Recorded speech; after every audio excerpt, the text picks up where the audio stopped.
This DPWH list that you're talking about, is that an official list, the list of proponents that you mentioned, is that an official list, and how did you get a hold of that? Because you're right, a big missing part of this puzzle is there's no paper trail to tag the proponents of the insertions to the individuals.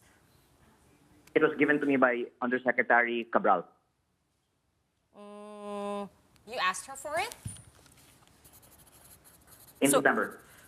In December. So Usec Cabral gave you that... September. In September. So Usec Cabral gave you that, that list September this year? Yes.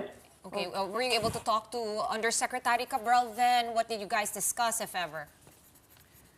I actually would want her to explain why the projects are tagged in a similar way. And it's something that I think is very important for the country to know more about, because I learned that the ICI's focus is on ghost projects with around 30 billion pesos in value, which are around 1% of the DPWH budget. Because if you don't have documentary evidence, the case that you can build up is if the project is ghost. But if you have documentary evidence, then you can build cases on people who have proposed projects and then awarded it to themselves through what will also need to be proven were bids that were rigged.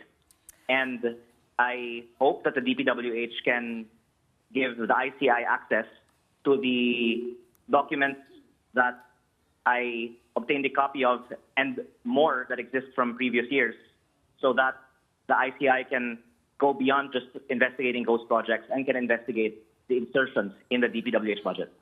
This 20 billion pesos in projects that you said were awarded to Gardiola in 2025, were these all just within your region or within Nationwide. the DPWH central office? There is 794 million in my district, which is why I took interest in it, because there's 4 projects in the municipality of Tui that are part of the CENTI 20 billion pesos in projects tagged under this list.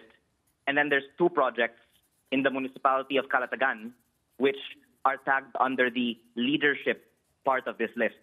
And again, I'm only relaying what is in this list, but Undersecretary Cabral can best explain what it means that there is a leadership project list in the internal files of the DPWH. Narinig na namin yung leadership list na yan. Can we backtrack a little bit, Kong Lian? No? You called Usec Cabral. Did someone give you a tip? Did you notice? I saw your campaign posters in Tui as well as in Calatagan. So did people from there inform you? How did you get wind of this? And what compelled you to get in touch with Usec Cabral to ask for this list? And did she readily hand it over to you just like that? The files are in the DPWH central office, and the inquiries that I had began actually right after the election, when I wanted to learn about the budget of each legislative district to hopefully see how we can reform the system of allocating budgets. I met Usec Cabral, I think, first time in June, and then whenever she came to Congress, I would follow up with her on more data.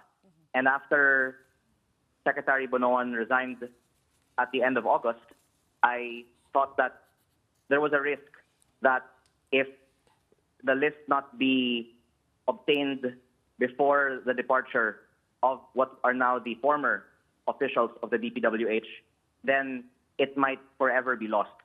So I am thankful that she released to me the list in September, and I actually had assumed all this time that the ICI had it, because it really should be the starting point of the investigations of the ICI. But having visited the ICI yesterday and talking with former Secretary Commissioner Tingson for the first time about this topic, Secretary Tingson told me that when they began, they were only given mostly printed copies of files and not lists of proponents. Someone else in the ICI told me that they actually cordoned off the office of Undersecretary Cabral. And when they eventually entered the office, the computers were no longer there.